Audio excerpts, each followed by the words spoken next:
Welcome, ladies and gentlemen, to another episode of the 5Marks Pro Wrestling Podcast. I am your host, Mr. Martin115, joined as always as my lovely my lovely dance partner, Mr. Carmo. How are we doing, Mr. Carmo?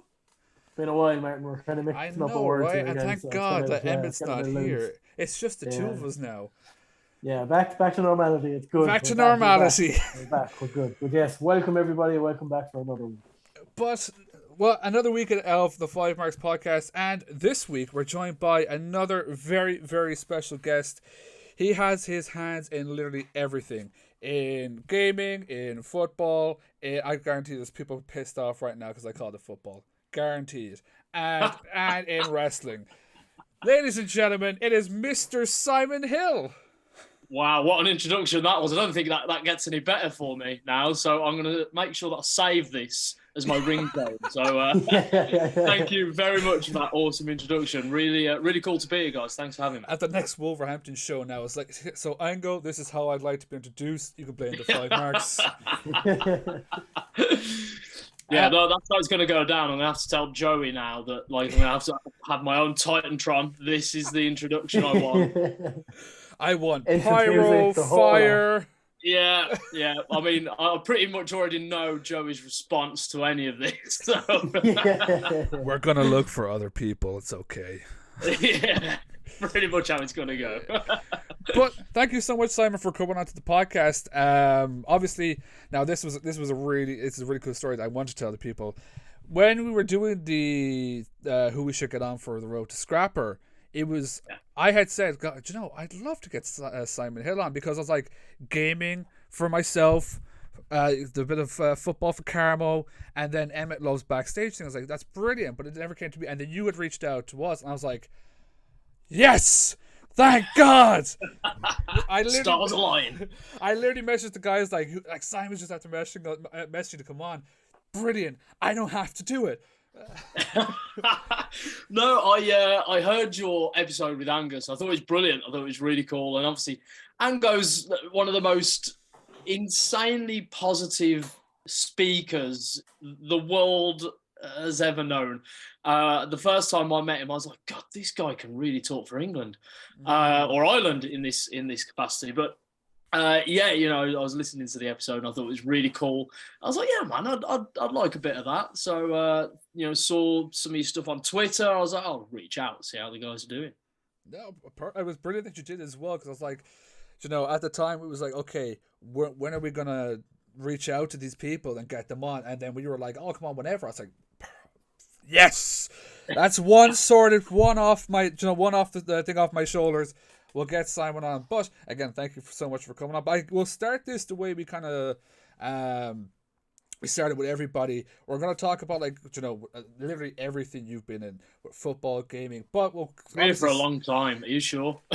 Ladies and gentlemen, get in for the longest episode of the 5Marks podcast to date. Yeah. But we'll start with wrestling. I will ask you, what's your first wrestling memory? Like, what was the first time you can remember being a fan? Oh, where do we go? Oh man, I think one of the first memories that come to mind is Shawn Michaels getting put through that barbershop window. Marty Jannetty, wasn't it? Actually, Marty Jannetty. Yeah, that is one of my first memories of wrestling. Full stop, was that kind of era, the comic book era we were going through. And I used to sit down every Saturday here in the UK. I think it was like, channel BBC One or something, or ITV would show Superstars on a Saturday afternoon. And I used to love it. You sit there, watch it all. And that was kind of, it was more like a little taster back then. Until I found out, stumbled up on WWE Raw. Randomly at night, I think I stayed up later than usual at one point, and this wrestling show comes on. As my grandparents are going, come on, time for bed. And I'm like, just 5 more minutes. Half an hour, please. Yeah, turned into 2 hours. Of me then watching what was then Raw and hearing Vince McMahon just scream at the top of his lungs, welcome to Raw is War. And I was just like, oh my God, what is this?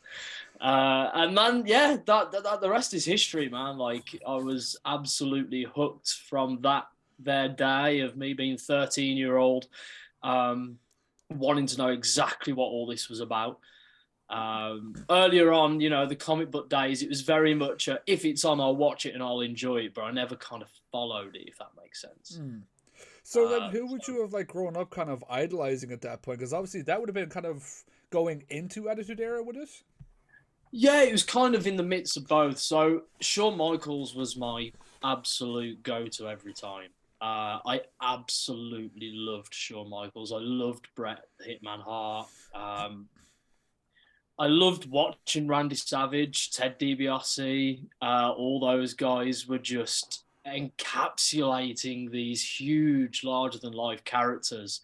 And I think that was the attraction, because I've always had a thing for acting and performing, and I'm sure you'll get to a lot more of that later on. But it's one of those things where I've always been gripped by that, and those kind of characters. Your Lex Lugers as well, and even you go down to like your IRS, that they just encapsulate these huge characters and personas, and I was just like, man, this is just something else. And Shawn Michaels especially, he just had everything. One of the rare times you can say this man had it all, because he actually did, in my opinion anyway. One of the first kind of like smaller guys to really just break out. Yeah. Yeah. At that point, it would have like you would have seen like the Hulk Hogan's on top, and Shawn Michaels being the first small guy really kind of set everything off. Like, we wouldn't have people like Bryan Danielson, Daniel Bryan, CM Punks and stuff like that without Shawn Michaels. No, definitely not. And you look at the roster today, and you look at people like Austin Theory, like Daniel Bryan, like he just went out in my head, Darby Allin, and people like that. Like, these guys, they move in similar ways now, and Shawn Michaels set that bar to the highest of levels and went, look, we don't all have to be muscles like they've been drawn on a piece of paper. You can come and do it looking like this as well. And I think now the landscape in wrestling, full stop, not just the TV stuff, is, it's more about being an athlete now as well as a performer. And Shawn Michaels is the one to break that through, in my opinion. I'm just going to point this out as well. I'm happy that Austin Theory was brought up in this podcast, and for once it wasn't by me. Do you know what? He annoys me, but that means he's doing his job really well.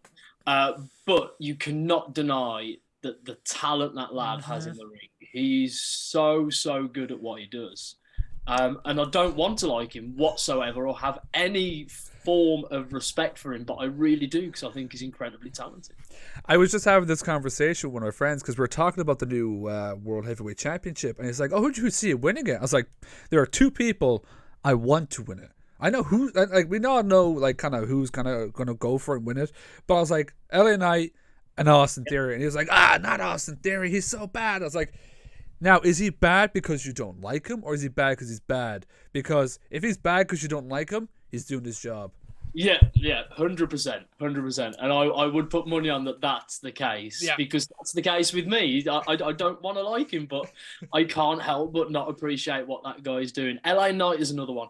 He's got the look, he's got the mic skills, and you put that guy in a ring with anyone and it will shine. So, he's another one that I really do hope they push down the line. I think Seth will get it, to be honest. Yeah. But I think they need a baby face, man. So I think everyone's kind of betting their money on Seth Rollins.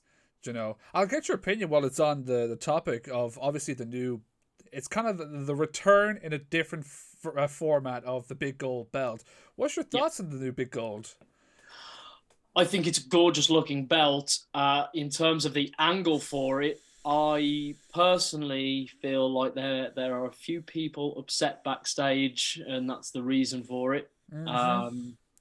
I don't think this is just, let's do something really cool and new and fresh, because you've just given someone the biggest, probably best story you've done in decades, and created an absolute megastar in the process for 1,000 days, and now you're just going to bring another title in.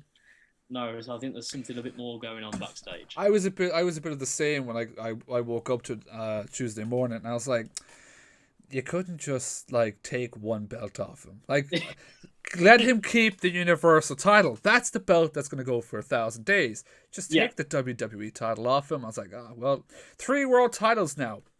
Perfect. Love it. That's kind of the question. That's kind of the question that I had as well. Like.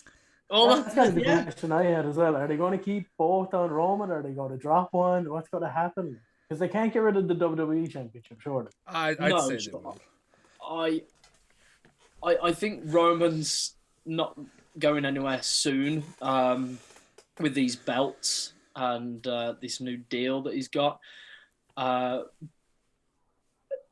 can see one of those belts going eventually. Yeah. They will unify them in some way down the line. Because to have 3 world titles, an undisputed one. A bit much. Yeah, it's a lot, isn't it? I mean, don't get me wrong, like, at this very moment, it's cool because we're going to have a champion on Raw now and on SmackDown, whereas just SmackDown and Roman will appear if he's getting paid to go onto Raw. So, it's going to be nice. It's going to be a cool dynamic, but we'll see how it goes. And I'll bring this up as well, just to keep on the topic of it, of the rumor talks of the branded pay-per-views coming back. Do you see that being a good thing or a bad thing? Because that's one thing I loved back in 2016. I think it'll be exciting, if nothing else. I think it'll give more people opportunity. I think you'll also get some new stars come out of nowhere that you would have looked back, in two weeks back, I couldn't even see this guy mid-carding, and now 3 months later, his main event. So I think there's, for the women as well, like, there's so many talented women on that roster. Like, when people were like, oh, Zelina Vega's only getting booked for this championship match because she's Puerto Rican, I'm like, yeah, but she's getting booked for a title match. Like, I want that. Like, she deserves it because she's been good in the ring. It's an opportunity. It's an opportunity to shine. Do you know? Yeah, that's one thing this day and age in wrestling that really annoys me. It's like, people will go on and go on and go on about, like, they're not giving out opportunities. Opportunities give them out. And the second they're booked, like, okay, let's give this person, let's put Apollo Crews in the United States Championship opportunity. Why? This makes no sense. There's no thought behind it. You were literally saying you want something new, and now you're complaining.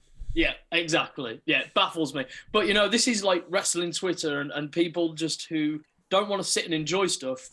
They want to question everything and, not let it flow and just have fun. But also just notice that in the background. Happy birthday. I don't know.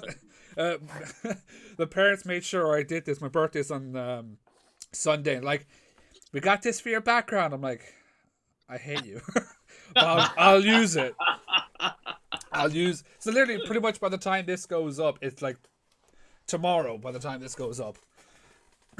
Happy birthday to them. I guess I'm going to be 25 years young. Oh, Jesus. Oh, man. You haven't even started, dude. No. He hasn't. Not at all. Well, Mr. Carmo, I'll let you throw the question there. I was actually going to ask, so obviously, like, WWE do their European tours and stuff like that. Did you ever get to go to a live show? Yeah, I did. So I did some work for 2K on one of the WWE games a few years back. And randomly, through the post one day, I get this letter with a nice 2K header. Thanks for all the hard work you've done. Love 2K. And it was 2 front row tickets to the Raw that they did here a few years ago. What was the most... Now, don't get me wrong, it was amazing. It was incredible. It was great. Atmosphere was awesome. It was great to see a recording rather than a live show. So that was awesome. But the night after, they recorded SmackDown in the same venue, right? And AJ Styles won the title. So I was like, you guys couldn't have given me SmackDown. God. You couldn't give them like 2, like... Yeah, I worked really hard, guys. Give me the 2 show. Can I ask, because I was going to bring this up, we'll talk about gaming later on. The 2K, was that for 2K18? Yes, I believe it was. And was that at AGX? Yes, I think it was. Funny story. And I was saying this to the lads. Since you started with OTT, I've been looking at you going, I know that face. I have a photo of a group of people, and you and me are in the photo, and I was like, it was just one day at night, and I was just like, oh my god, the photo! Look at the photo. I'm like, that's why I know Simon, because I was at EGX as one of the like the streamers and stuff like that, hanging around there, and for ages I was just like, why do I know Simon? Why do I know Simon? And I was like, oh my god, EGX 2017. No. Do you have your phone on you, and I'll send you the photo. I'll send you the photo now, because I was literally, it was one day at night, I was like fainting away to sleep and just went, EGX. That's why I know Simon. That's why I know Simon. I'll send this to you now, but I was going to wait to bring that up because I was like, how full circle is that? That is the most random thing. Oh my gosh. So the photo's sending now. You'll see I'm the person in the cap to your left, kind of with AJ Styles t-shirt. But I was like, no way. Oh my gosh, yes. Oh man.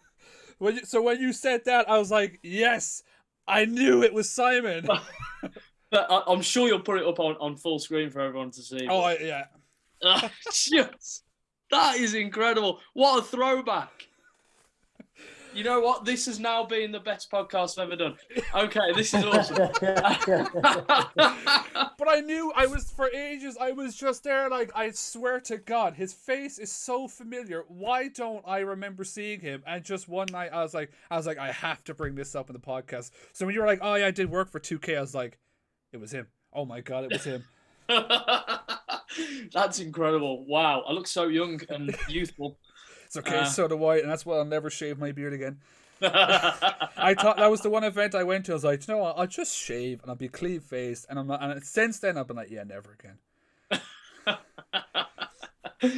No, man, that's a good photo. I totally forgot about that. A lot of people, in fact, all of those in that photo don't work at 2K anymore. No. Yeah, maybe like one person, but I don't like him now anyway, so it's a different story for a different day. Mr. Carmo, I'll let you take it away. How was that even actually working with 2K and kind of being up close to the game and like, I suppose WWE itself? Like...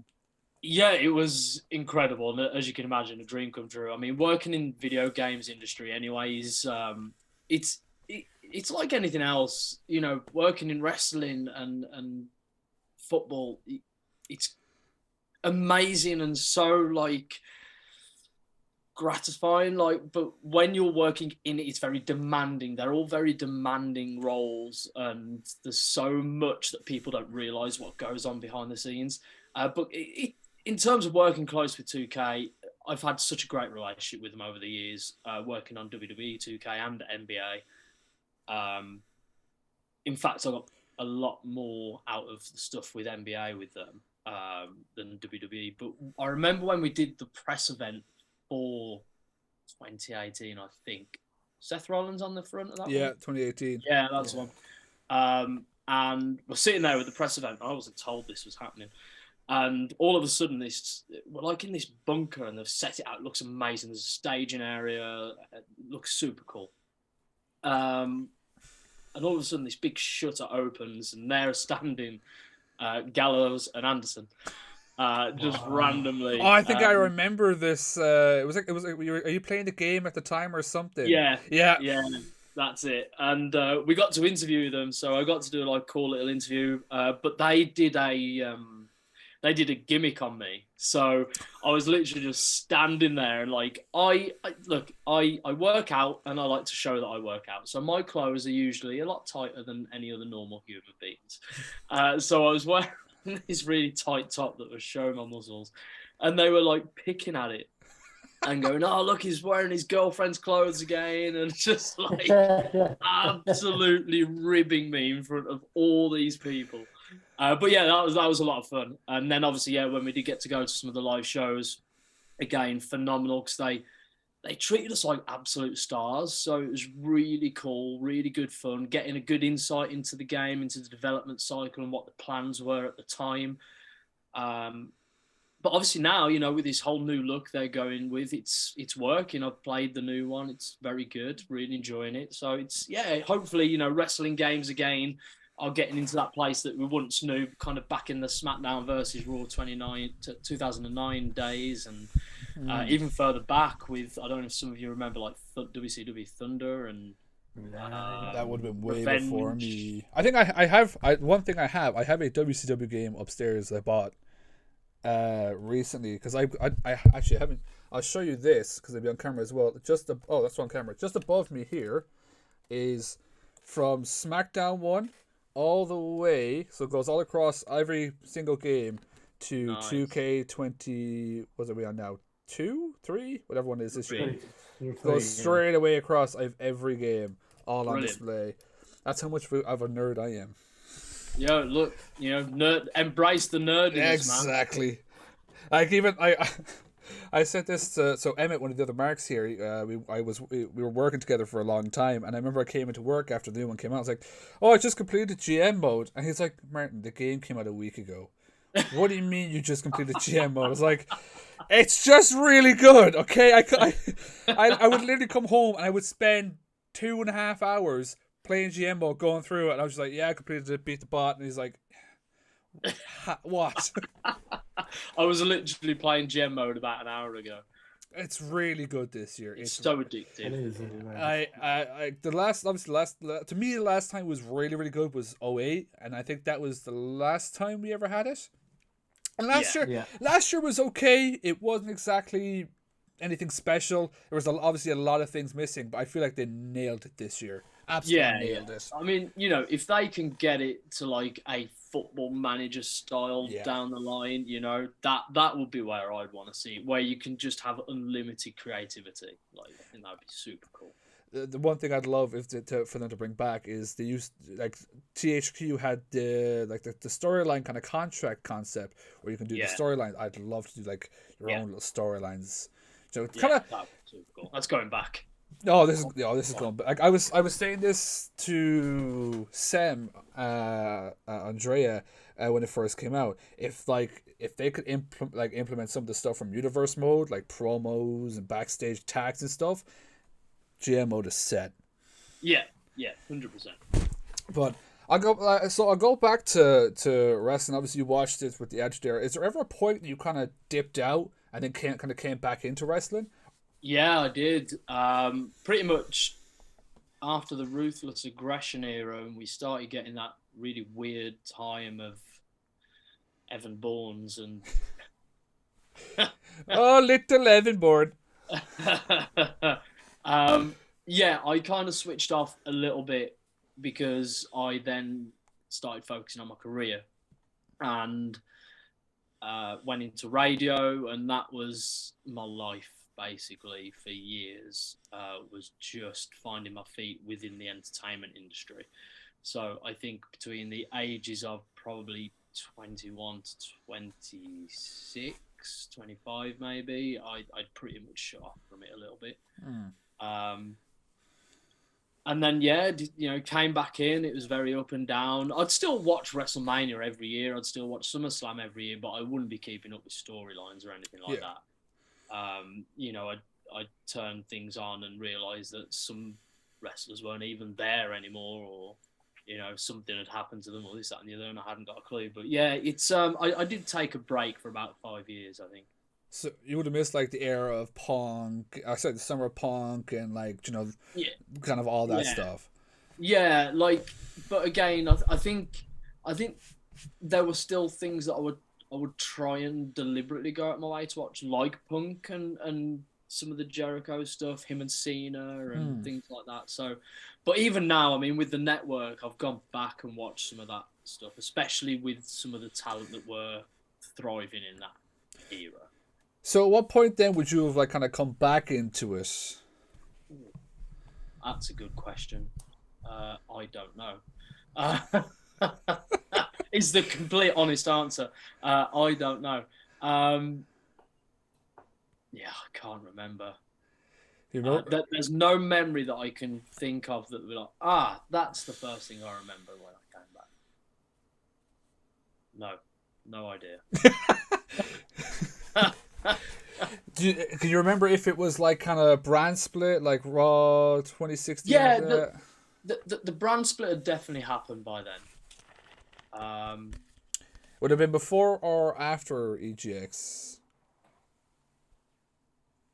I would have been into it before EGX. So it would have been, it would have been about the 2017 time, kind of Ambrose on Raw and stuff like that. Yeah. With like Miz Taraj and stuff like that. That's kind of the time frame that would have been. Yeah, so I was slowly kind of coming back in when the Shield was really, really hot. Yeah. Like, everything was a Shield. But I also remember NXT being absolutely insane. And I remember not bothering with Raw and SmackDown for a while. Yep. I was watching NXT every week. Yeah. That was literally me for, I don't know, how long was Black and Gold around for? Yeah. 4 or 5 years. Yeah, a good 3 or 4 years, right? So, especially like even further down the line when they got through that Tommaso Ciampa and Johnny Gargano feud, still literally for me personally the best feuds happen on NXT.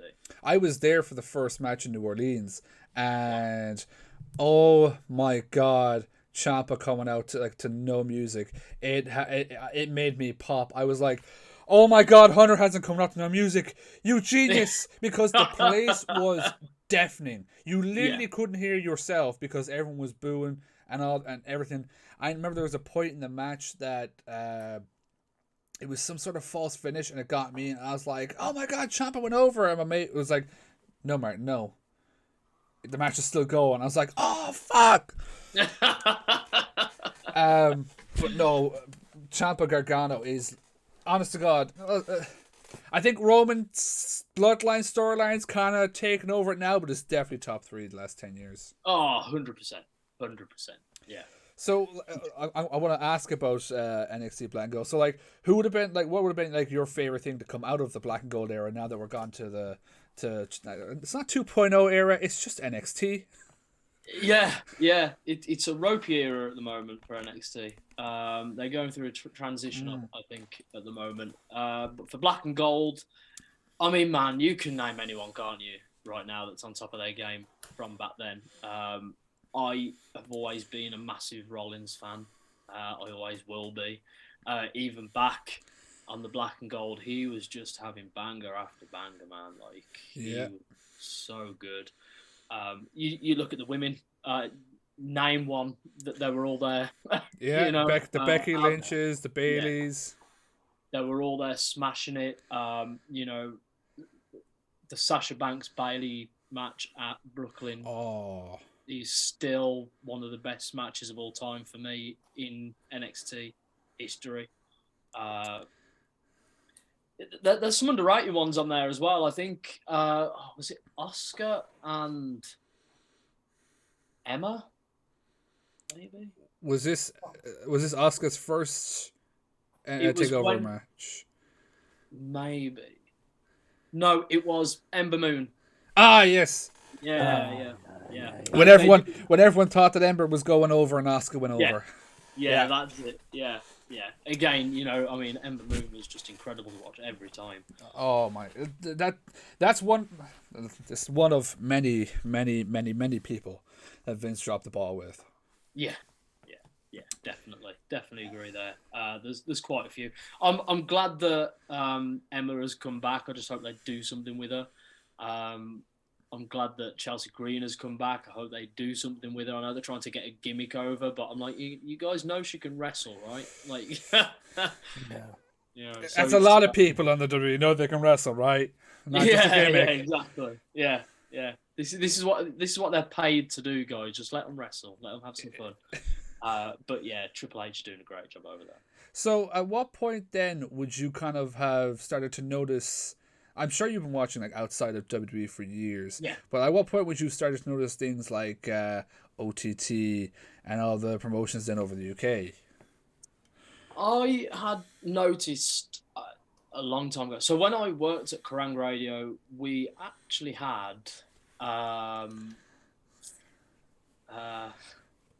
so I know his shoot name. I'm trying to remember his gimmick name from back then. It's completely gone. Let me look. We had two wrestlers that made it pretty big. Dave Mastiff was one of them. Oh. And the other one was his old British gimmick was Spud. Oh, Drake Maverick. Drake Maverick. Yeah, there you go. Yeah, so we had him though when he was Spud, so he was still Rockstar Spud, yeah. radar a little bit. And yeah, we had those two guys in at Kerrang Radio, and obviously I was Tim Shaw's producer and co-presenter then, and he was just like, "Look, I have no idea about wrestling, so you're just gonna have to do this." I was just like, "Okay, sure." And I didn't know them at the time because I didn't really know the indies like I do today. The indies weren't what it was back then either. So anyway, we had these two guys and we're doing segments, and Tim, the whole dynamic of Tim and I. So Tim obviously being the boisterous presenter, you know, just like he's on Channel 4 these days. I was always the fall guy, so my job and role as a co-presenter was for him to always pick on or put me in a predicament of some form. So anyway, he speaks to Dave Mastin. He's like, right, well, can you show my character name on the show is called Donk Hole, but he's called me Donks. He's like, can you show Donks how to take a move? And I thought this was just going to be a simple, you know, and there's, you know, shout out to bass and whatever. Not with Dave Mastiff. Anyway, this was with Big Dave Mastiff, Bomber Dave, you know. And outside the Kerrang studio itself is kind of like this tiled floor, huge squared tile floor. And Dave picks me up and slams me like we're in a ring. And you also had Dom, what's his name? I used to have a cane, long black hair. I can't remember his gimmick. He doesn't do anything. He hasn't done anything for years. But anyway, he's there as well, kind of giving it all this and just chatting, like cutting a promo on me. All this is live on air, by the way. Oh. And then Dave, without me saying a word, picks me back up and gives me another. Oh! At this point, I am completely winded. I miss my next link. Because I'm outside rolling on the floor. I come back in almost like being held up by one of the other producers, and Tim goes, "Good time, you could have made your link." I was like, "Are you you serious right now? I'm the one that's taking all this stuff from Dave Mastiff, and you're just sitting there." Yeah. It could have been a lot worse. So that was like the first introduction into like indie wrestling. It was from there that I would keep my eyes open and things like that. So I think like when I really started to get to know the indies was about 6-7 years ago. And I'd start taking notice of what wrestling was doing in the UK, and you kind of saw the people like Mustache Mountain and Mark Haskins and all these guys doing some awesome stuff. And you know, people. I think Angus said it really, really well when we both commentated the Neville versus Neville. I called him Neville. Big Pac. Yeah, Pac versus Big Damo match. Is that those two at that point when I first started clicking with the indie scene? Those two were setting the foundations for the boom that was to come, but they're still on top, even this far gone. So, you know, that's probably the best way that I could tell you how I was feeling about the indies 7 or 8 years ago. I was seeing those kinds of people. But then you look at those kind of people now and they're still at the top of their game. You know, it's incredible. Those guys now are, you know, on AEW. They could, you know, NXT UK would have been on there. And stuff like that, you know, and there's a lot of people as well that didn't make the NXT UK that I'm just like, how? Like one person now, he was on NXT UK. I was a massive, when WCPW was a thing, I was a massive supporter of him. Was Joseph Connors. How he never got a break in NXT UK is just beyond me. He deserved a lot more, didn't he, Joseph Connors? You know, but again, since his return to the Indies, he's took over, and he's a great guy to work with. Been fortunate to share a locker room a few times with him, and he's always so happy to share his knowledge with you. So he's not one of those guys who's like, oh, you know, I've been here and there and sits on his own. He will talk to anyone, and you know, I hope he does find some success that he deserves. because he really does deserve it. And that's one of the biggest things nowadays. And even Damo was kind of talking about it, was like how it's really not like the way it used to be, where it was kind of protecting your spot or very rough or stuff like that. Everyone is very much a team, and you're going to help everybody get to the top. Yeah, yeah, and the OTT locker room is one of the best locker rooms I've been in for that, because you generally have stars in those locker rooms. You have global stars, excuse me, that you share those locker rooms with, especially at OTT. And when I was in Belfast and Dublin before Christmas with them, you have all these amazing stars that should be egotistical, shouldn't care about what you're doing or what you want to do, but they do, and they will always give you honest feedback. They will help you, they will guide you, they will praise you if they think you've done something absolutely extraordinary, and they will sit and read you the rights if they need to. It's just such a beautiful locker room to be in, because they are very hectic shows, they are very busy, they are very demanding, because it's that you would expect nothing less for such a high 5-star product, right? Like, it has to be a certain way, but you still have the talent in there that are happy to go, look, we know things are hectic, sit down, tell me what you need. And, it's why every time OTT come to town, or when Joey has flown me over, it's just been, this is the best job in the world. Like, it really has. So then with OTT, like, how did that come about for you then? Because obviously whenever OTT comes over for Wolverhampton, it's Ango and it's you. Yeah. So when they announced the Wolverhampton date, Wolverhampton is a city that my girlfriend lives in.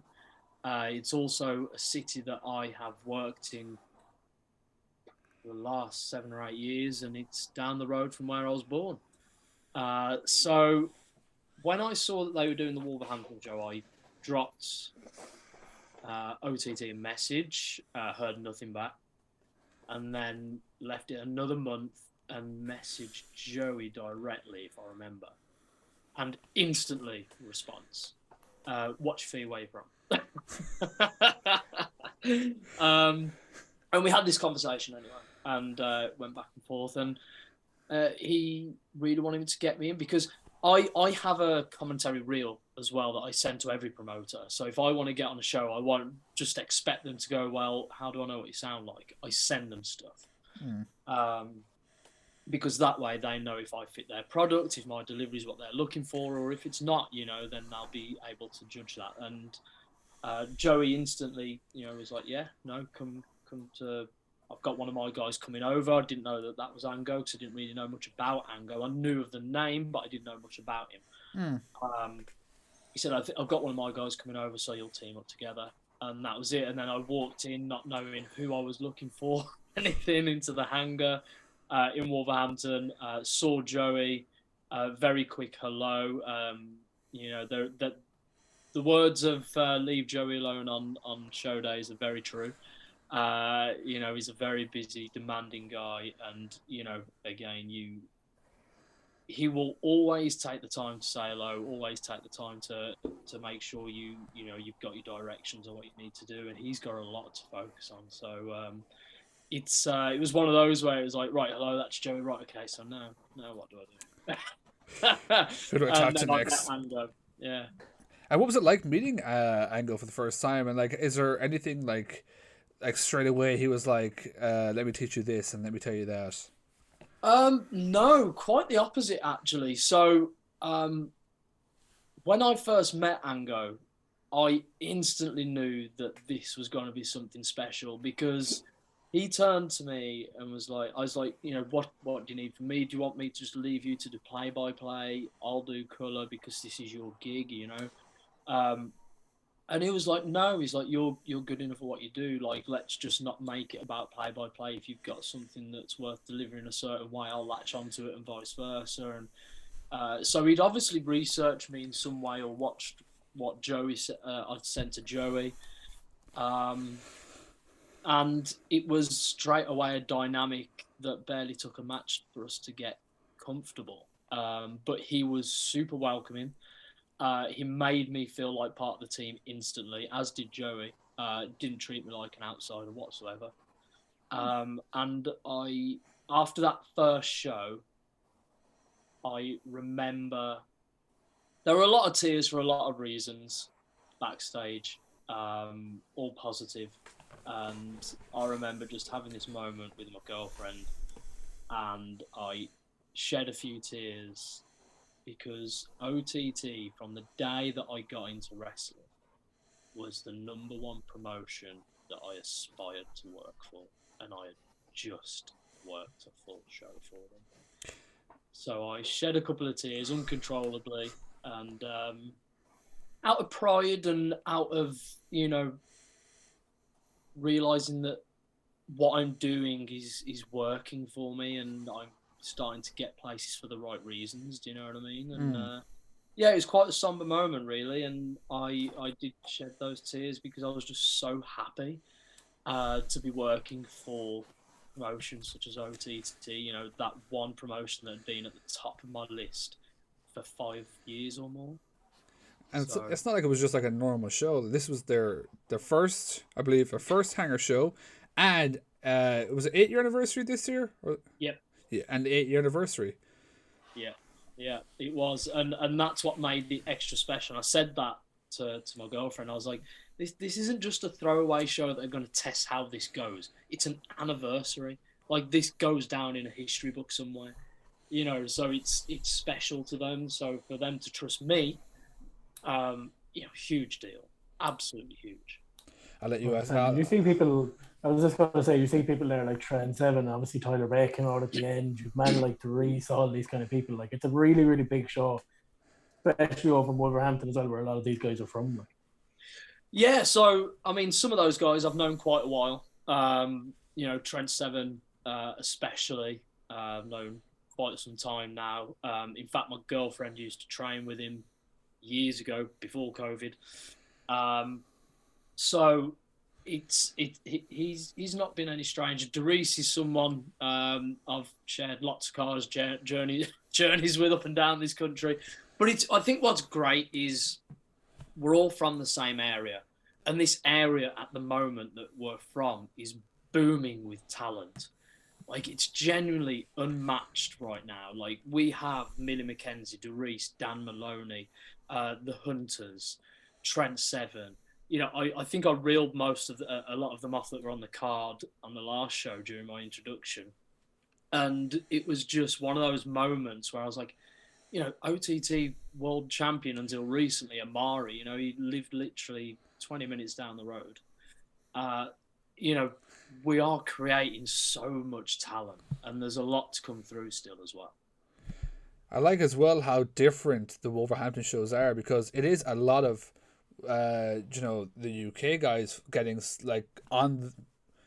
To me, I'm being very, very like one-sided here, but to me, one of the biggest like indie promotions in the world, OTT, they're getting a chance to go out and do their own thing. And as well, a lot of the guys here say like the Wolverhampton shows is like their WrestleMania, because that's the one where they can do small bits of like pyro here, and it's just a different feel about it. Yeah, no, it always feels big. And that venue anyway, I mean, it's a very big, booming venue that your voice echoes throughout the day. So when I remember we came out, myself, Angus, Jade and Foxy at the last show, Scrapper, and we came down that ramp, and we always, before we go out, we have this little pep talk to each other, and we got out there and we stood on the ramp, and you can see our faces, but what you can't hear is all of us going, holy shit. Because the crowd, it's just a sea of people.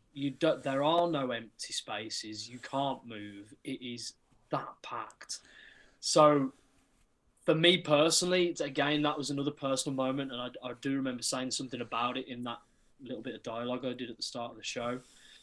That standing in front of 1,000 people in your hometown for the biggest promotion on the biggest event in the European wrestling calendar like everything was itching. Like, you know, it was just like, man, like, you know, if stars were looking down right now, they're aligning everything for me. And, you know, for all of us really, because that was a huge show to be a part of. Not many people get to say they're ever a part of a Scrapomania. 100%. That's what I was even going to ask. Just getting the call to find out that you're actually going to be at Scrapomania in Wolverhampton, like, how was that for you? Oof. Yeah, that was something. So I remember when we did the show before Scrapper, what was it called? Homecoming, yeah, that's the one. I was chatting to Joey just randomly, and he turned to me and said, "I'll see you at the next show then." And I was like, "What's the next show?" He was like, "You'll see." And I was like, "Am I booked?" He was like, "Yes." And he didn't tell me.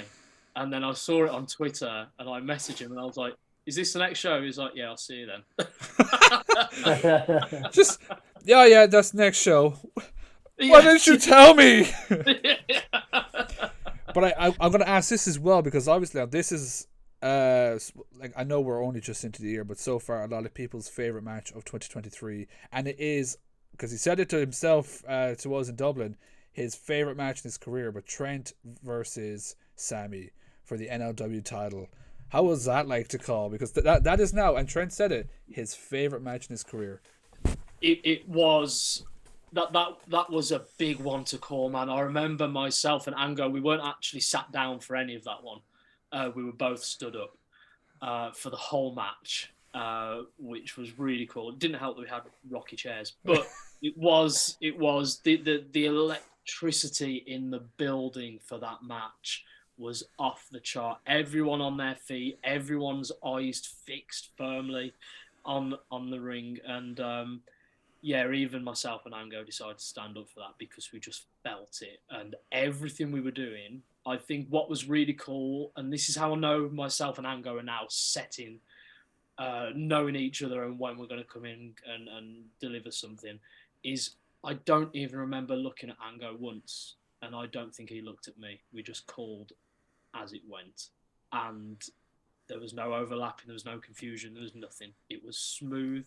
It was the energy, you can see the smile, the energy was just through the roof, man. And the match itself was explosive. The crowd was so loud, so loud all through it, you know, for the whole 25 minutes or whatever it was. Yeah, it's definitely the loudest reaction I've heard since working with OTT. And then I'll give you a funny story. Trent had to be the biggest heel then coming into the meet and greet the very next day. He walked in, no belt, getting booed by everyone. He goes, "You know what? I'm going to go get my belt that I beat your boy for." Walks off, holds up the whole meet and greet, gets the belt. Brilliant. Yeah, Brilliant. Everything.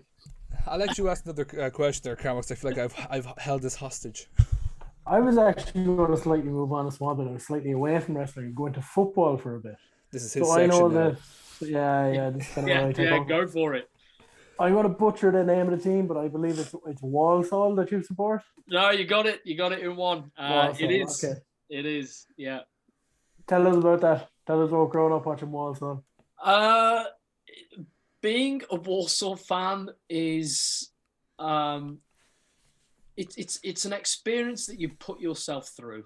Not for all the right reasons. It's like the high school crush, you know. You do everything you can to get away from, but you can never stop thinking about her. And you know, this is what Walsall FC have been about for my whole life. No, I love the team, and we've never been a top team. We never will be, but you know, you stick with your home and you stick with your team. And there's been great memories. I remember we went to Millennium Stadium when we got promoted, and we beat Reading like 4-3. I think, if I remember, I was so young back then. Darren Byfield scoring the winner, or was it Brett Angel? I can't remember. And the crowd just went absolutely nuts. Again, Millennium Stadium was like 60, 70,000 seat stadium, something like that. And it was the biggest stadium I'd been to then. I was like 13, maybe 12. So this was all like, oh my God, like, look at the size of this stadium. I'm used to going to Walsall, which holds 10,000. So to go from that to this was huge. But yeah, I've been a fan all my life. That I'd never once swayed. I'd always been a Walsall fan from day one. I remember being in the stands when I was a toddler with my dad, and it was before we had seating behind the stands, and he used to sit me on this like concrete block, watching the game. So I've got memories that go right back. 100%.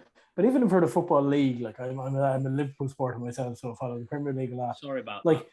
Yeah, it's okay. I'm over it at this stage. But even following the football league, like you see it in the matches and everything. The matches are so much more competitive. The fans are so much more passionate about the football, let alone their teams. Like it draws people in too. Like you find even people like going to those kind of games now rather than even going to a Premier League game, which is massive for not only the teams but the league itself. Yeah, no, 100%. I know fans of like Wolves and Villa around here that sometimes if they're not playing and Walsall on, they'll go to a Walsall game because it's a different experience. Obviously, you get the glam and the lights, and there is better quality of football to watch. But you're right, the passion, because you're constantly, what's the word? Not scraping through, but there's a lot more at stake in the lower leagues. Do you know what I mean? Like, I think when you get to a certain, that there's still prizes to be won and there's still things to prove. But I feel when you're in the lower leagues, it's a lot more competitive because you want to be in the same light as what the Premier League clubs are now. 100%. So you're constantly thinking ahead of that and trying to think, well, how do we get there? What's the steps for that? And, teams like Walsall will never get to that level, but we can dream, we can dream. We can just, I would like to just dream that we'd make the playoffs in League Two next season. If that's small improvements, guys. That's all I want. Every step then up to the championship, hopefully, eventually. Exactly, yeah. I mean, we should have, when we did make it to the championship, we should have done so much better with that opportunity. But hey, it's all the past now. Wonderful thing. But then, like, so 100%. what is it you actually do then, like, within the football scene? Because I am so far out of it that I have no idea about anything. So, I am a stadium announcer for Walsall Football Club. This is my first season with them. What was really weird about this, I saw that they'd advertised that they were looking for a stadium announcer, but my head was so in wrestling. I was doing lots of other stuff within gaming at the time as well. And my mates were like, "Oh, just apply." And I was like, "Yeah, I will." Anyway, it was really weird because I had a message from a fellow DJ who said, "Oh, I've just applied for that Walsall job. It's the last day today to be able to apply." I was like, "Oh, cool, man. Like, I hope you get it." And then the day after, my mate sent me a message going, "Did you apply for it?" And I was like, "No." He's like, "Send this to an email address." I was like, "Right." So I applied the day after it had closed. I sent my show reel, my commentary reel, my CV, and all this stuff. And I got a call probably 4 days afterwards saying, "Could you come in for a chat?" Went in for a chat. They left me hanging for a bit. Then they were like, "Oh, can you come in and do the Walsall Villa game friendly?" Which, for me to do my first stadium announcing job in front of a sellout crowd of 11,200, whatever our stadium holds, against Villa, who fielded a full first team, by the way, was petrifying. So anyway, I'm standing on the side of the pitch, and I wanted to do something a bit different because I know what they do at Walsall. It's read the teams and move on. So I decided to do a bit of research, and I did a bit of a Michael Buffer. For those who don't know, Michael Buffer, obviously famous UFC announcer, one of the most famous voices in announcing history, and So I had this little script, and I'm stood kind of in front of the away bench. So you got like the dugout here, and I'm like here. And as the players are coming out, I'm doing this full-blown Michael Buffer entrance. Crowd are going nuts. And anyway, I'll finish, and I look round, and Steven Gerrard is stood like right next to me, and he just looks over to me and went, I was like, if that's not endorsement, then I don't know what is. Steven Gerrard did a good job. So, anyway, then they trialed another person, and they got me in again to do the last friendly, and then as soon as I'd finished that friendly, they offered me the job. So, and as of today, actually no, as of Monday, I can tell you this. Which no one else knows apart from the entire world now listening to this, is that as of now, for our last game of the season, I will also be conducting the manager and player interviews for the first time this season, which could then carry over to next season, which is those are the kind of interviews you see on the TV after the matches, the post-match and pre-match stuff. So it's all big things. Well, look, I don't like to sit still. Clearly not. A lot of hats there. Yeah, it is. Do you know what? A part of me is like, if I just put all of this effort into one thing, then maybe I'd make it pretty big. But I also think, but I'm doing a lot of cool things. In fairness, so, there's sacrifices to be made. But yeah, this was a call I only got the other day, to be honest. So I got a message from my boss at Walsall, and he was like, "Have you got time for? Hey, so have you got time for a quick call? Let me know." So straight away, my anxiety is like, what? So I tried to ring him straight away twice, no answer. Like, oh God, right, what's going on? They're not going to have me back next season, are they? So anyway, they call me whilst I'm in the gym. So I go to the changing room. There's like, got you on loudspeaker here with so-and-so from commercial and all this. I just wanted to have a quick chat with you. So I'm like, this is it, man. Oh, well, it's been a good season. And they're like, well, we've got something we really want to pitch to you that you think you'd be really good at. And I was like, and then when they told me what it was, I was like, man, like this is considered a very big deal at any football club. To be trusted delivering player and manager interviews for broadcast is insane. So 100%. Like, and even working closer with the team as well as finding out that massive bit of news, is that like, I suppose, being a child and obviously sitting in the stands, as you said, and watching this tape, to now being involved, getting to interview these people, like, how big is that? Oh, it's huge, man. It's huge. And look, but I'm still a fan at heart, like, because I stand in the dugout, so I'm stood right between the two benches as well. So I see and hear everything, things that I'm not allowed to repeat. But I'm still a fan, and sometimes I have to remind myself that I'm in a professional environment now, because I'll still be stood on the side of the pitch going, "Come on, chase the ball, kids, come on. And I'm just like, no, you've got to remain professional. So I am still a fan, but I do have to try and tame myself at times to just behave. Not just pinch myself that I'm stood in this position, like where I am and what I'm doing and the opportunities I'm given. But also, reminding myself that, I was just a lad in the stands. And I interviewed on the pitch the Walsall Women's FC manager the other day, a couple of weeks ago. And he's someone I used to stand in the stands with. And we actually used to play for the same football team when we were both younger.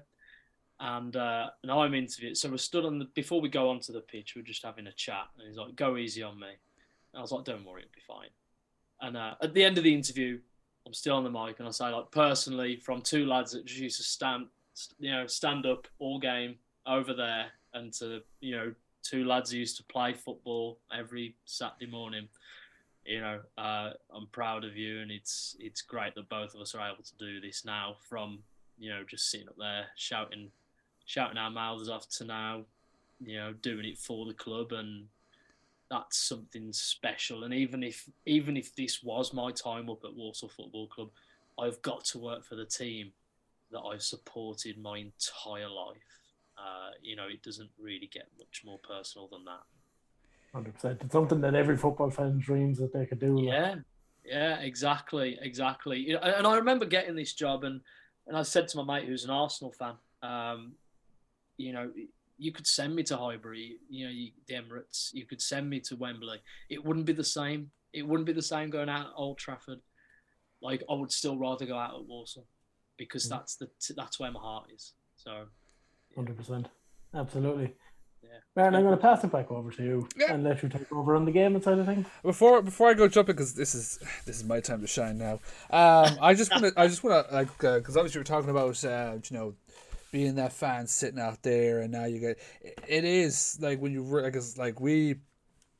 I end up thinking about this all the damn time when I'm always like, even sitting down here with yourself now and going, God, we get to do this. It's such a surreal thing when you really think about like what you've done, and like at the time would have been just a dream, and now you're doing it.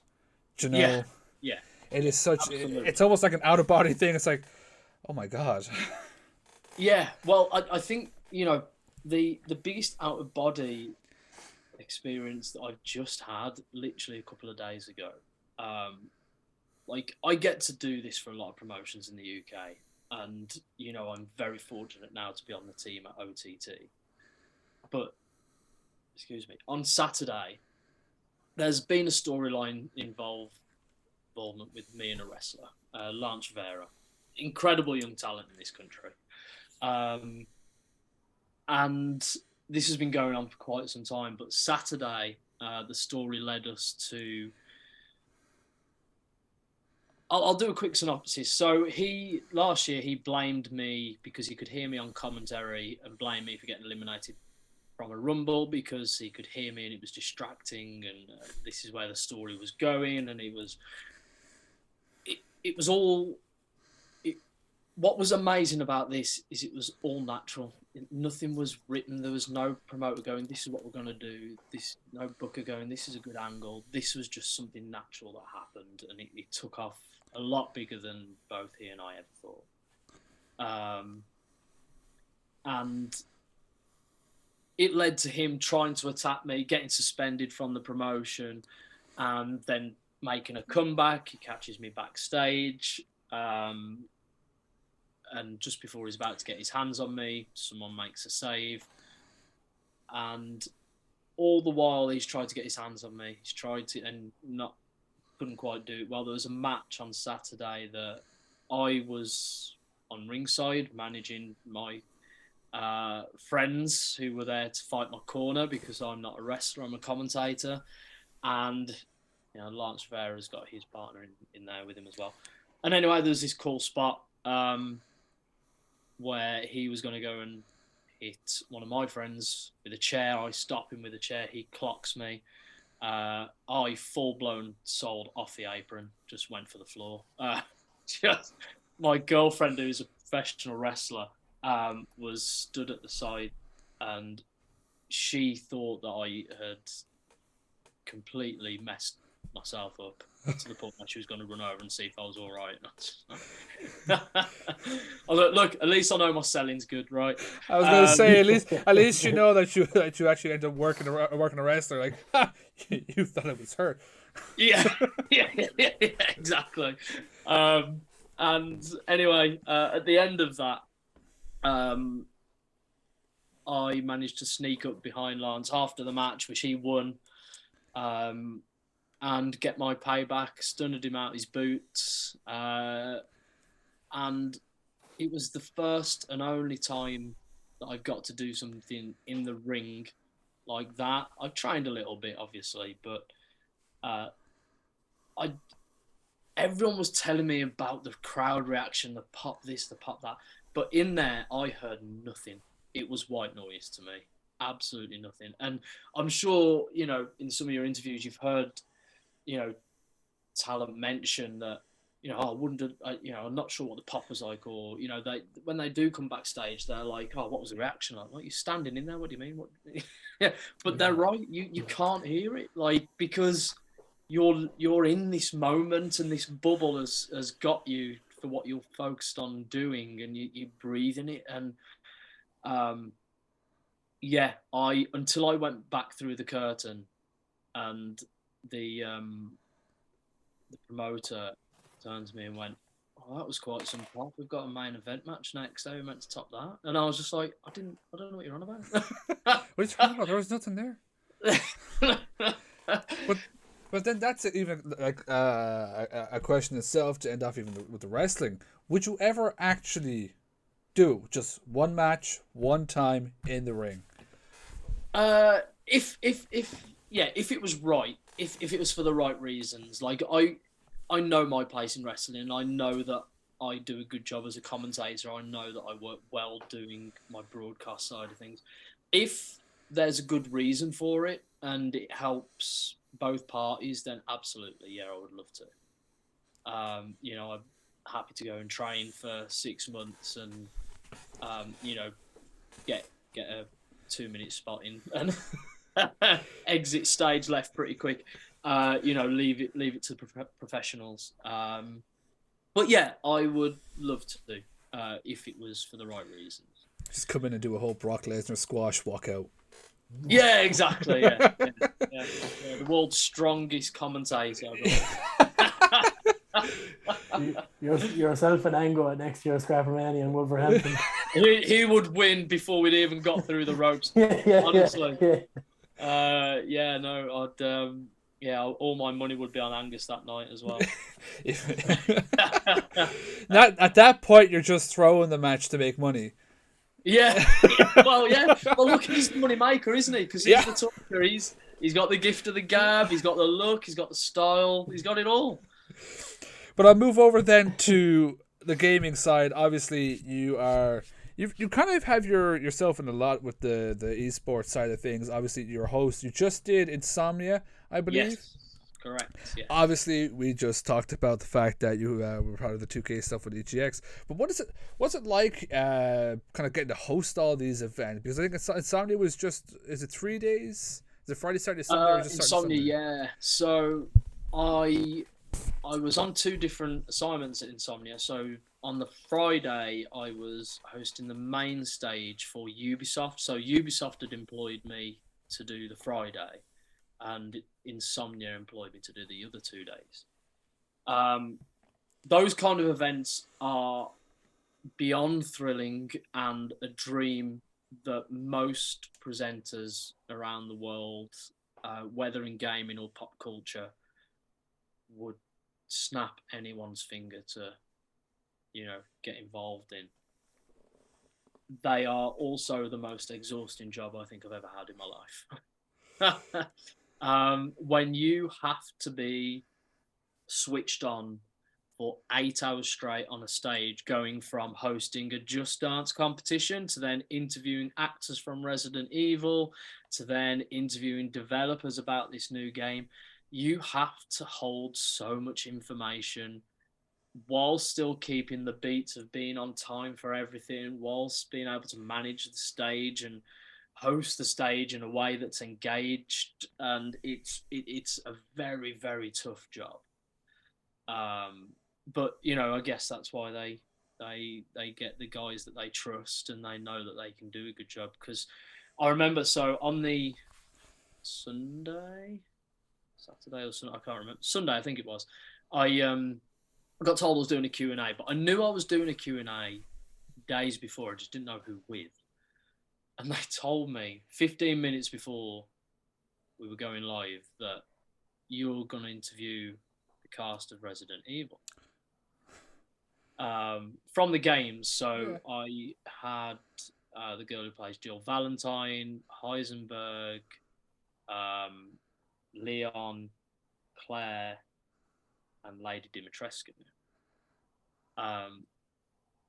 And they turned to me and went, can you just come and sit with them backstage 15 minutes, just get some notes? And I was like, yeah, sure, no worries. Sat with them 15 minutes. Now this show's an hour long. Right. And 15 minutes before I go on, I'm sat backstage with them just getting notes. And to be fair, it worked so well and I am so proud that I was able to deliver what I delivered within such a short space of time. And I remember sitting backstage, and we were just chatting back and forth, and it was actually the girl who plays Jill Valentine, Nicole Tompkins, who was just like, "No, I feel really good about this. I think this will be fine. We'll be fine." And we got out there, and she was incredible. She was so much fun. And we had a really good time. And then afterwards, got off stage. And now, bear in mind, I've just met these people.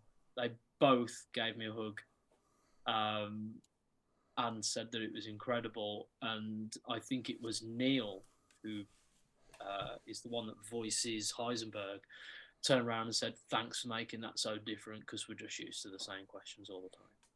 So I came off riding this big high, as you can imagine. And then I had no time to rest, because my producer went, "Right, because we've run over, you've got to do this Just Dance competition now." So they just threw the sofas off, and then I've got to host a 1 hour Just Dance competition. So I had no time to kind of lavish in this, this amazing big experience. moment. You're gonna go out and all right, let's get the dancing shoes on now. Yeah. There is a video of me dancing as well, sadly. I know you kind of like touched on it just a little bit there, but I was gonna like bring up and say even like 50 minutes to like between knowing, talking, and then doing. Like how did you put all that together? Like 15 minutes. That's if Carmo came to me and was like, "Oh, here, look, I've just booked an interview, has to happen now. It's with this person." I'd be like, "Oh shit, how am I doing this?" I don't know. I've been doing this a very long time, and I think because I'm always well researched anyway, and I'm very confident in my abilities as a host. I think I was able to retain the information and also know my strengths with my interview techniques that got me through that hour, if I'm being completely honest. Because I'm very well adapted to being able to listen to someone's answer, expand on that answer, move into I snake an interview, do you know what I mean? I'll tell a story with an interview. So I was able to just have fun up there with them whilst getting out the information that they wanted and using the correct terms and everything else in between. So I have no idea is the simple answer. It just happened, and thank God it happened. yeah, exactly. It was controlled chaos at its best, I guess. But what's been some of the coolest things to do in the kind of esports side of things? The coolest thing for me that's ever happened to me personally is, so I was in a rough time in my life, and I was going through this horrific breakup. And months before, I had got my new show reel sorted out and just sent it to a load of companies, promotions, organisations. Then randomly I get this email from ESL, and they email me and go, "We've sent your show reel to several of our partners. One has come back, and we'd like to fly you out to Poland for the next month, where you'll host a weekly gaming show over there in our studios. Would this be of interest to you?" And I was like, "Yeah." Of course, yes. Please. So I went out there and lived there for a month. They put me up in this hotel, and they treated me as if I was like Anton Deck or something. Like at that point, it was the first hotel I've been in and not paid for that had separate living room, separate bedroom, a separate kitchen, 2 bathrooms, and a balcony all to myself. That I lived in for an entire month. Across the road, I signed up to the gym, and like on non-show days or days that I didn't need to do rehearsals or read-throughs or anything, I was just exploring Poland, and it was amazing. Their storms are the weirdest storms I've ever seen in my life. They're petrifying, but also beautiful. But yeah, that was a special time. I would love to do that again, but I know ESL has changed its policy now and only really deal with a certain agency now. That, funnily enough, book all Hollywood stars. So, I don't think that's going to be happening again, or anytime soon at least. But that was probably and will forever be one of the coolest things I've ever done in my entire life. What was the game show like? Did it ever get like put up anywhere, or was it just like on public TV? It's all available on ESL and Gamers Without Borders, Twitch, YouTube. I remember as well, because we were on straight after the CS:GO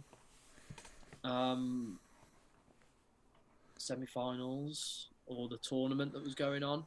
So we would have the spike. So each show, and I didn't know this until like after the second or third show, is that we were getting between 500 and 700,000 viewers per show. So as you can imagine, going into the last show, I was like, oh, there's people watching this. But I was working with Jason Kaplan as well, who's just an absolute pro, well-travelled vet in this business. So to even be trusted to work with him as well was a pretty big deal for me, because in esports, he's done so much. And for those of you who may be familiar with esports, Frankie Ward, who is the leading presenter in gaming full stop at the moment, I think, outside of Jeff Keighley. Frankie's the one that helped me sort everything out, travel-wise, fees, what I was charging for, what I wasn't charging for. She's an absolute darling. And I've known Frankie quite a while, because I remember we were nominated for Presenter of the Year 2 years in a row in the same category. So it was always me up against her. And I knew I was never going to win, but I was fine losing to her because she's just really good. So when I got this job, I approached her straight away and I was like, Frankie, I need your help. And she helped sort everything for me. So, yeah, bless her. Big shout out to Frankie Ward, who's just doing remarkable things. And now, obviously, one of the things as well that is kind of booming at the moment. Just to cut you off, it's one of it. My laptop's about to die, so I'm just going to go and grab my charger. I'll be back there in 2 seconds. Yeah, work away. Well, just to, obviously, at the moment, it's been going on for a while. Obviously, we have all these kind of esport tournaments. Like, you've got the COD League at the moment. You have the Overwatch League, which is what I follow. Is there any kind of leagues that you have worked with or would love to work with? The COD League is the goal. That's the big one I would love to work. I would also love to work the NBA one. Because that is phenomenal, and I'm a big NBA fan anyway. But Rainbow Six is what I've done for Ubisoft. Did their MPL League last season, hosted that, which was incredible again. So it was between myself and Ian Chambers, who split the duty. I know Gennaro came in a couple of times as well. But yeah, we did the MPL League last season, which was incredible. Again, had so much fun doing that. I know they've got plans for it again after some of the meetings I had at Insomnia with Ubi. And so hopefully I'll be doing something with those. That's going to be the biggest flex now I'm going to work tomorrow, because my mate's a massive Rainbow Six fan. Like, he plays the game, he follows the thing. So I'm like, so yeah, remember the interview I had yesterday? Yeah, Simon Hill. He does. He does the Rainbow Six, league, and he'll just blow his mind. Yeah, man. No, it was, and the Rainbow Six community, man, they're so passionate. Oh, they are. So passionate. Wow. Oh man, yeah, it's that was a tough job, because I remember getting approached for it, and at the time I didn't know anything about Rainbow Six. I just knew what the game was about, not to the depth. So again, this is kind of what I'm always been about as a presenter and as a host, is I'm always so well researched. It doesn't matter what you send me to do, I'll research the hell out of it so I do the best job I can. And Rainbow Six was the most challenging one I've ever done. I was watching back all the footage for the qualifiers for some of the teams that were in that league, how they got there, who the team players were, who those players used to play for, how they got their points, where did the season start. The list goes on. The stats that you can research and things like Rainbow Six you'll be here forever. But it was one of those where, I knew for me to be able to connect with that communities, I needed to know what I was talking about. Yeah. I think it's like Rainbow Six. Now, I got it wasn't Overwatch because let me tell you one thing. The Overwatch community is a hell of a community between being so toxic and so well respected of the game. It is everything. But I would love to see you within the COD League, because obviously the COD League is probably one of the biggest esport leagues at the moment. I've been an Optic fan for literal years, so I watch it every season to follow my Optic Texas boys. But I think that you'd be such a perfect fit for that as well. You've got such the kind of presenter voice, and I feel that you could add the intensity to the big plays happening at that. I appreciate that, man. Thank you. Yeah, I would absolutely love to.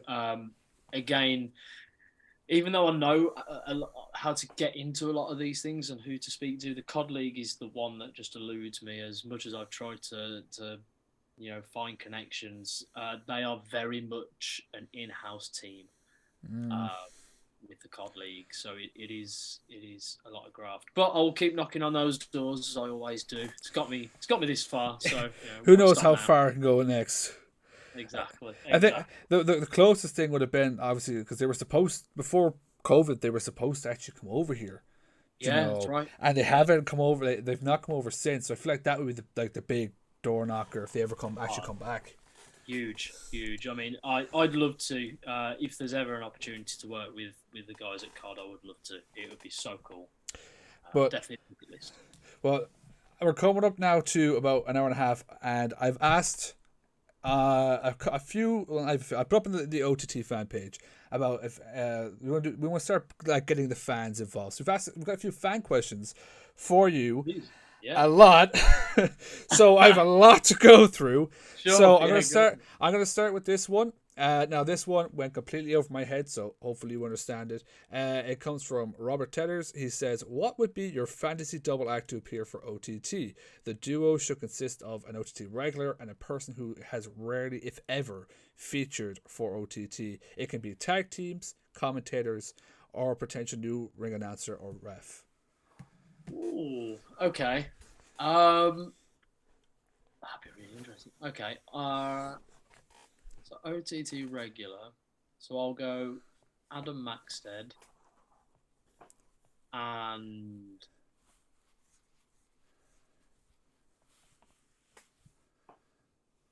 oh no, because he's already appeared. I was just going to say Leon Slater, but he's already appeared for OTT. This is a tough question. Yeah, it would make a pretty sick tag team, wouldn't it? Those guys. Yeah, don't blink. Adam Max said, who would he go with that hasn't been on OTT? It's a big question. Isn't it? Even this one went right over my head. I was like, yeah, thank God I don't have to deal with that one. I'll tell you what, okay, we'll go with Session Martina and a girl who I think is doing incredible things over here at the moment, Harley Hudson. Ooh, that's a good one, to be fair now. We have another one now from, I'm going to butcher your name. You know what your name is. I'm so sorry. You can blame Martin. That's who's for effing this up. Favorite all-time commentary team? Anyone you drew inspiration from? I mean, look, everyone's going to go to JR and Jerry the King Lawler, right? But I also want to give a shout to Tony Schiavone. But WCW days of Tony Schiavone, because he was unreal. That whole dynamic with him and Heenan at times was flawless. I think Tony Schiavone is very underappreciated, especially WCW days. We have one now from Ryan. Would you do OTT commentary full time? And what is your favorite match that you have seen live while commentating an OTT? Yes, I would love to do OTT full time. So whether that be, I don't want to take money off Jamie or Angus's table. I also want to give a quick mention. We talked about Angus, and when I went over to Dublin and Belfast for Christmas party, OTT, working with Jamie was phenomenal. That guy is incredibly funny, so sharp. Don't ever try and keep up with him in terms of his wit, because you will never win. He was amazing to work with. And apart from Angus, definitely up there with one of my favourite comedy partners of all time. But yeah, I would love to do OTT full time. Of course I would. I mean, if that call came from Joey, I'd snap his hand right off. I'd love to. Sorry, I was just going to say, can I ask you actually a question before they move on? Would you ever do ring announcing? I have ring announced and still do at times. So yeah, I absolutely would. When was the last time I ring announced? When was that? Title? Probably about 3 months ago. 3 months ago. So not too long ago. Huh? So not too long ago then. So No. Quite pretty recent. Tidal have me as their ring announcer at the moment over here. There again in May, I think. But yeah, so to answer your question, what was the question? Was it? So it was would you go to come to full time yeah. and favorite match that you've seen while commentating in OTT? Oh man, there was some bangers when I was over there though.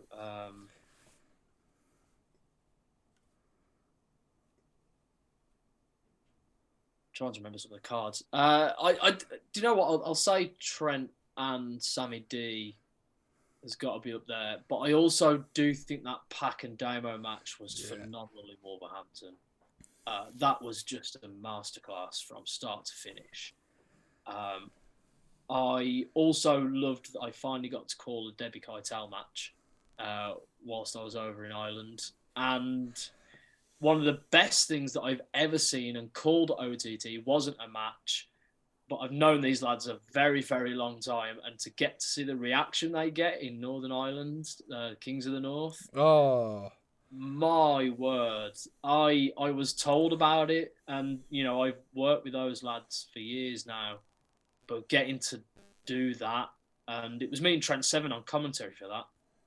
And, just that intro, man. The entrance alone is the money. That's the money. Yeah.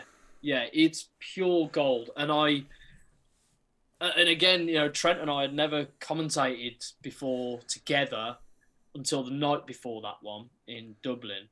And then he walks in half up over and goes, "I'm just jumping on comms with you today." Like, all right. So for the main event, he and I commentated on Kings of the North match, and literally just before the end, I had to go and get my flight home. But yeah, so that moment as well, that will probably stick with me forever. He's calling that intro of Kings of the North. The coolest thing we got to experience recently was the Kings of the North came to Limerick for Hard Knocks, and they got a live entrance, and oh my god, was it amazing! Like the roof just came off the place, right? Oh my, you've no idea. Like, just it's one thing to actually hear like the songs you're playing, like the normal like through Spotify or whatever, but to have somebody like playing the guitar on the drums with the king, even Corvin like stood up at the post, looked at us and goes, "How fucking sick is that?" Like, it was a whole different experience. I can imagine. I mean, imagine if it was the Prodigy doing that. Oh my!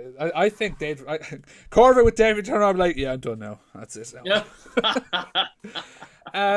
We got now. You kind of answered this one already, but I'll let you kind of go a little deeper into it. This one comes from Cullum. He said, "How did you get your start in commentating? Obviously, that one. But was it always a passion of yours, or did it come later on?"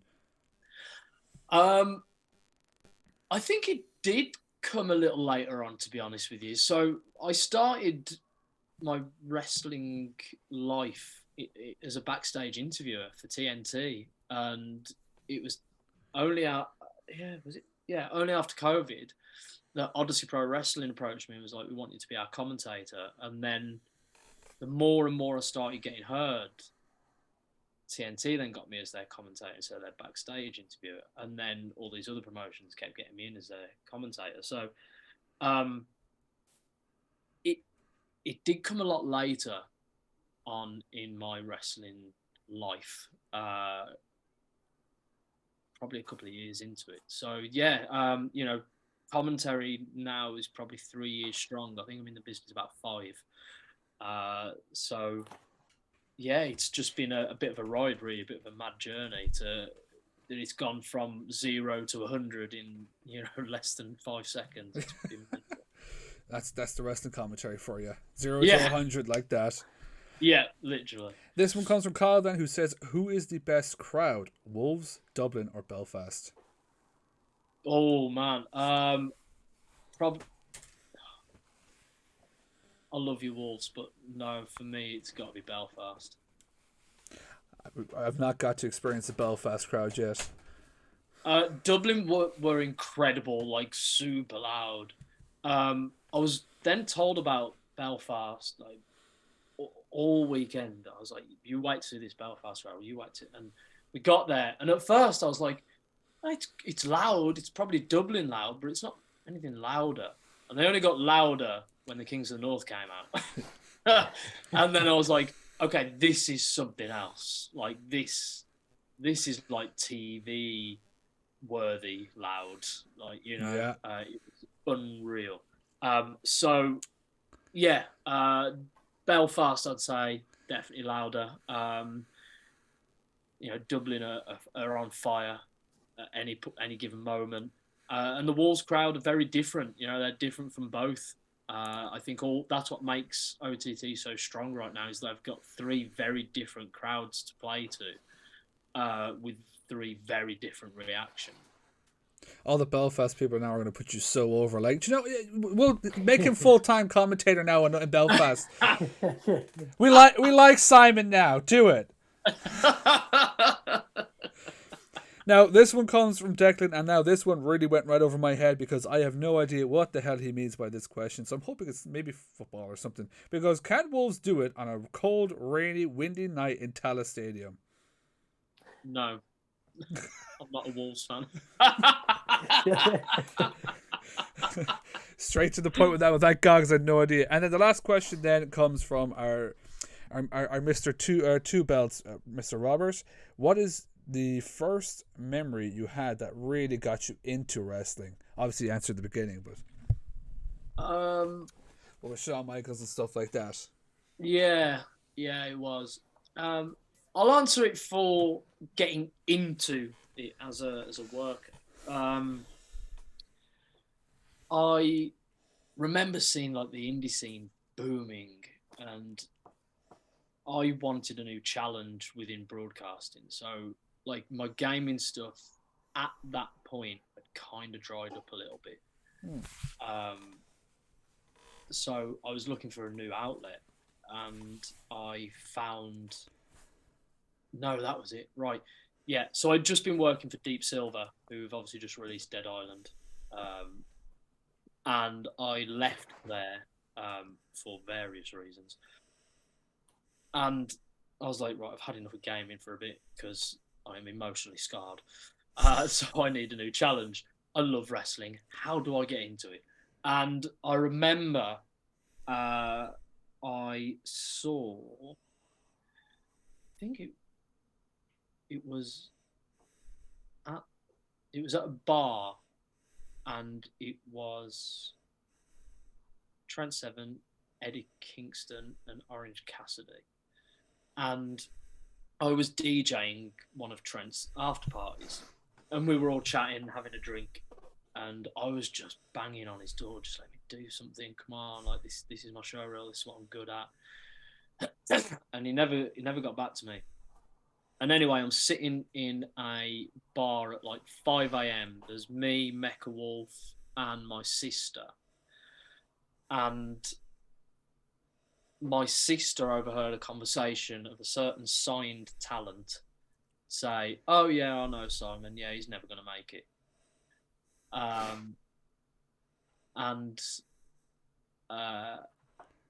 I made sure that I made it, because I was like, you're no one to me, dude. You never will be.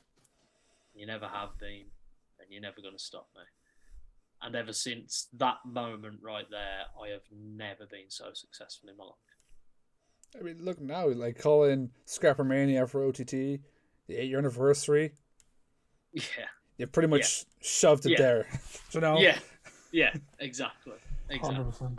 But, yeah. Carmo, do you have any more questions? One thing I always kind of ask people, and obviously you dip your toes in a lot of different things. Is there anything that you haven't dipped into that you would like to? Good question. Very good question. Because I don't know myself sometimes what I'm doing from the next week. I think all the cool stuff I thought about wanting to do, I'm now doing or have explored. I wanted to learn to become an actor, so I went to acting school. I got into acting. I was in some TV shows. Didn't like the very toxic environment of some of those studios, so I left. And because I'd already started presenting in radio and learning from some of the best there, I was 19 when I got into radio, and this was when radio was like booming. It was like bigger than TV, when you look at the landscape of radio back then. I mean, Kerrang radio was the hottest thing going up outside the BBC. So I was surrounded by people like Kate Lawler and OJ Borg, Tim Shaw,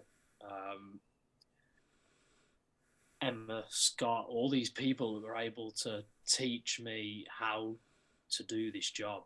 And it was a tough lesson. Like, there was tough love, to the point where, there were physical arguments in the offices, because if I didn't do things a certain way, then, they needed to be. But, this was also the days before social media was ever a thing. People forget that Facebook's only been around, 15, 16 years, something about like that? 15, 16 now, I think. Yeah. So, Facebook was probably just about knocking on the door when I was at Kerrang. And, everything was dealt with face to face.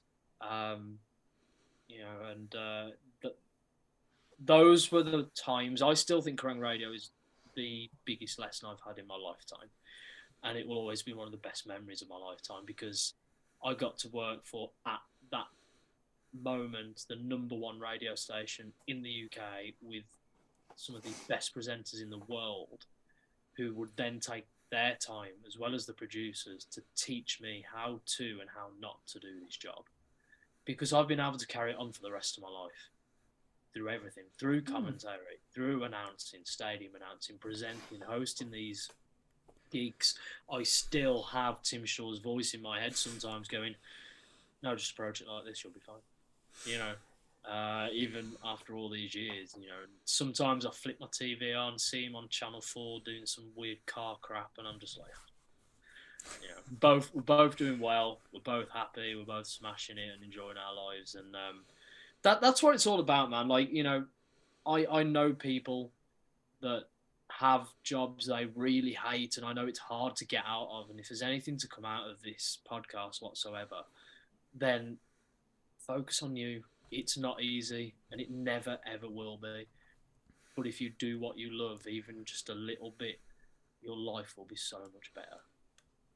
100%. Like, we're doing a big, like, obviously next month now is mental health month. We're doing a big mental health month, having people come on and stuff like that. One of the big things that we telling people about is that, like, a year ago I was in a really shit spot, started this podcast, it was something positive, still the shitty job, but I have this, and and I get to talk to people like yourself, the big demos and stuff like that. When I was in college, I remember I was doing a TV and video editing course, and I was standing on like a hurling field, and my teacher goes to me, goes, what do you really want to do? And I said, I'd love to be an interviewer, love to like interview wrestlers, and my sister is being taught by him now, and give me his email because I want to send that email that says, "Hey Mark, I did it. I'm an interviewer."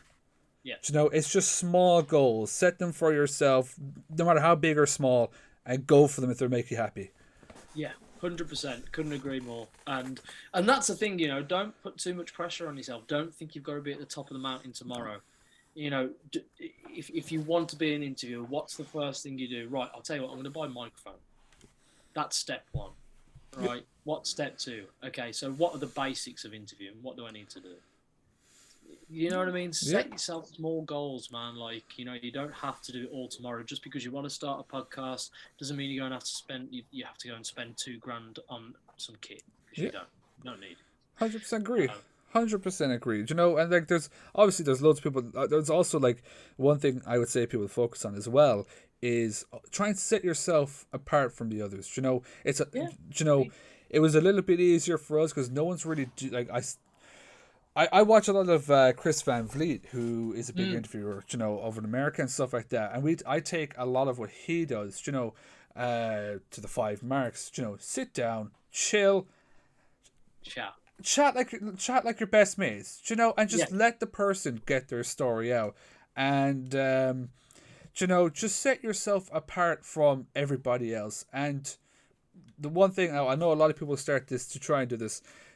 Don't go looking for anything, don't go looking for some big scoop story out of the person, just, we're all human, just sit down, have a fun chat, and as well, don't be afraid to reach out to anybody. We were terrified, absolutely terrified to reach out to people, and now we're going to shows and just like, do you want to come on? Hell yeah. Yeah. Perfect. Yeah, the worst thing that somebody can say is no, and that's it. Exactly. That's it.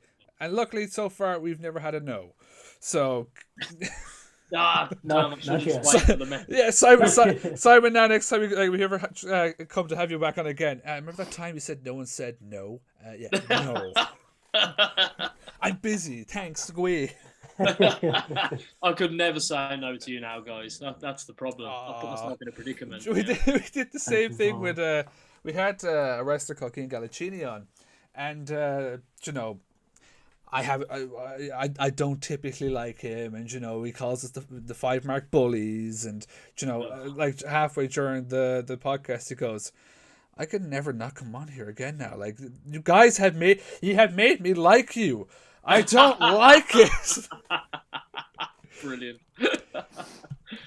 But just like if for the person that's listening, go for it. Whatever your thing is, go for it. Look at Simon. So many hats. Someone had to. Yeah. there always has to be the one that just goes for it. Yeah, exactly. Yeah. Here's that one person says, go for your dreams, and he literally checks off every list. Yeah. Yeah, it's like not just the one that somebody said that I couldn't do. I'll pick the other 6 as well. Yeah. But I'll end this with one last question, and I'm going to steal Carmo's last question. Obviously, we're only 4 months into the year. Is there anything you'd love to happen by the end of 2023? For me to be back in Ireland with OTT. That's definitely top of the list. Come back. We'd love to have you back again. Look, the second Joey asks me, I'll be ready for that flight. So let's hope that can be made a thing again this year, because I had a whale of a time in Dublin and Belfast for Christmas. For that to be the end of my year last year was just... It set the year off to right. Didn't it? Yeah, it really did. It really did. And not just for the sake of my own personal goals, but what unreal 2 shows they were as well. They were just unbelievable. That's definitely top of my list. I'd also love to go out of the country for esports again. But do you know what? I've got to this point now because I work so hard, and my girlfriend absolutely crushes me for it because I don't take enough time for myself. I I just want to enjoy myself now. You know, I'm healthy, I'm happy, I'm stable. I'm in a really good place career-wise. You know, I've got a beautiful girlfriend who's a success in her own right and doing amazing things. You know, so it's great to also be a part of her journey and see her doing so well. You know, from future shock training to now, you know, getting title opportunities all over the country is amazing, and it's just a matter of time until she gets a belt. But yeah, it's just to have fun now. You know, I want to enjoy myself. I want to go out there, and whatever I'm doing, I just want to enjoy it. And that's the biggest thing you could possibly do. Yeah. 100%. But Carmo, do you want to do any last words? I think we're good. I think we said it all. I did pre-warn you. I will say I'm pretty. I know. I'll tell you what. We'll save it for the next episode. Yeah. We'll save it for the next episode. I know that. I can't remember how long the Dennis Murphy interview went for, but I'm fully sure this is now the longest interview we've had on the 5Marks. So. And the thing is, the Dennis one, it went for, I think it was like an hour 36. We were with him for another, I think it was like 45 minutes because he was just talking to us non-stop. He does talk, doesn't he, Dennis? He loves a good natter. He does, in fairness. He does. The worst part is he's also a nerd, so we and him were just talking games for ages. Brilliant. But, well, yeah, no, this has been awesome, guys. Thank you so much for having me. Jenny, I really, really enjoyed it. Thank you for coming on here. I didn't even want you to come on here, but obviously before we leave, is there any socials that you want to get out there even? Yeah, sure. Twitter's my main hub of absolute nonsense. If you can put up with it, it's at Simon H Official. Same with Facebook and Instagram. I am on TikTok. I don't use it though, but that's the same at Simon H Official. And merch is all on there as well, so you can just DM me if you want it. Get your boo. Is it boo your heels or boo your favorites? Boo your favorites. Boo your favorites. So, before you disappear, I'll tell you the quick funny story with that. So I'm in the ring. This is at Tidal. This happened, and I'm doing the whole spiel of who's been to Tidal before. They cheer. Who's new to Tidal? They cheer. I'm like, right, for you new guys, don't be afraid to boo your favorites. And I stopped and went, no, that's not right. And now the fans just latched onto it and started chanting "Boo your favourites." And every time I would then get in the ring to announce the next match, they would chant "Boo your favourite." So then somebody in the crowd started chanting "Make the T-shirt." So I stopped. I've got the video footage and went, "Would any of you actually buy a "Boo your favourites" T-shirt?" And they all started chanting. So I've had the T-shirt made now. So now it's a thing. And thanks to the crowd for that one. Yeah. From a complete, absolute mess up of me not being able to talk properly, there is now merch out there. But Simon, it has been an absolute pleasure. Honest to God, it's probably now one of my favorite interviews to have done. Just how relaxed and everything it was. So thank you so much for coming on and sharing your story, everybody.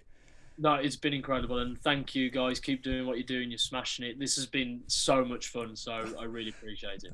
Thank you very much. Now you get to experience the fun little outro that I always make Carmo do every time we have a guest on. Take it away, Mr. Carmo. Just before we finish the episode, Martin, do you want to shout out our socials? Yes, I always forget about our socials. It's always the person, never us. If you want to follow the 5Marks on Facebook, it is the 5Marks Pod. Same with Instagram, and then 5Marks Podcast on Facebook and on Instagram, and then 5Marks Pod on Twitter. You can always look out for that blue check mark that we have. Oh wait, take it away, Mr. Carmo. Simon, I want to thank you again so much for joining us today on this podcast. It's been an absolute pleasure just chatting with you. My pleasure, honestly. Thank you. Yeah, thank you so much. But for another week of the 5Marks Pro Wrestling Podcast, we are officially ding, ding, done. Yes.